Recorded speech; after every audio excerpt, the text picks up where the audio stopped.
So human trafficking, a lot of people think that it's something like out of a Taken film, like a white van comes and kidnaps you and you become trafficked like overseas, or it's an overseas problem, and it's not. Human trafficking and commercial sexual exploitation happen locally. It happens in our own backyards. It happens to people that you know and have no idea it's happened to. I can speak personally on this. It happened to me when I was 13 years old and nobody knew for a period of 2 years. So especially right now, especially with the pandemic, especially with the accessibility of how easy it is for predators and for traffickers to get in touch with young kids who right now their parents are overworked, and these children have become much more accessible to them. It's heightened the issue. So I was actually trafficked from Oakville, Ontario when I was 15 years old. I grew up in an upper middle class family, 2-parent household. I'm the eldest of 4 children, and I was recruited over Facebook at the beginning of social media. Human trafficking simply wasn't a buzzword at this time, and I was trafficked for 5 years while living in my parents' home and attending local high school. With the help of police, she escaped her traffickers at the age of 20. It took a whole village and a huge community to get me to where I am today.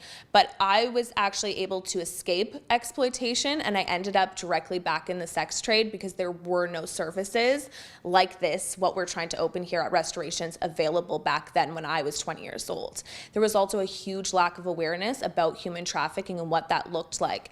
And so I was so fortunate to have all these amazing police officers and organizations help me escape my traffickers.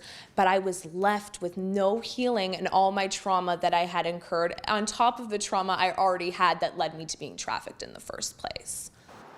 So Restorations has been around since 2013.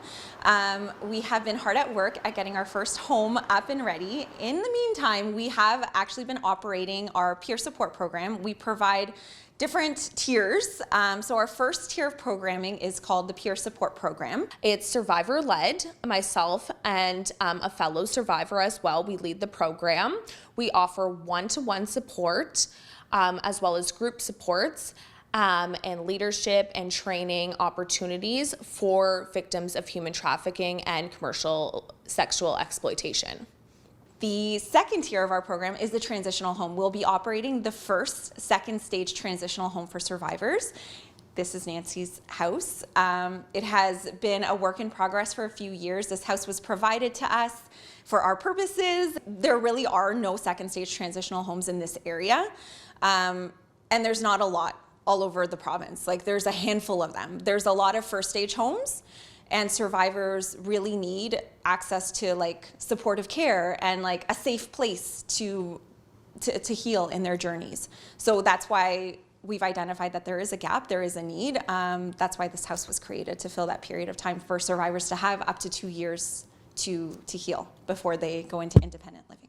We are so thankful for all the community support that we've gotten so far to get us to where we are right now. We are so close to opening our doors for this home. We're so excited. We've had applications already come in from women that want to be here and want to participate in the programming. So we're very, very excited for the next stage. And we just want to thank everyone who's been cheering us on. The final step before opening the home is raising funding to hire transitional housing professionals and caseworkers to support residents. And I know that the people of Halton have done this for me, and I know that they can do it for the 3 women that we're going to be living in this home. So I'm so grateful for these community supports that we have, because that meant the world to me, and I can assure everyone that it will mean the world to a whole bunch of new girls that were just like Michelle once upon a time. If you had the opportunity to speak to young women and young men who are currently being trafficked, what would you say to them? I would say never lose hope. This is not your fault, and this is why I'm super into preventative awareness, even before people. I would like to say to every teenager sitting out there that's insecure that you're worthy and you can get through this, and no one can solve the world problems by themselves. Reach out to someone that you trust. There's so many great organizations out there, and you can get through this. And if I could go back and tell my 15-year-old self something, I was so worth it back then, and I am worth it now, and I just wish I saw that a little sooner. So everyone that's sitting out there that might not feel like you're in a good place, trust me, life gets better. It's a struggle, but reach out and don't feel like you should ever have to walk through life alone.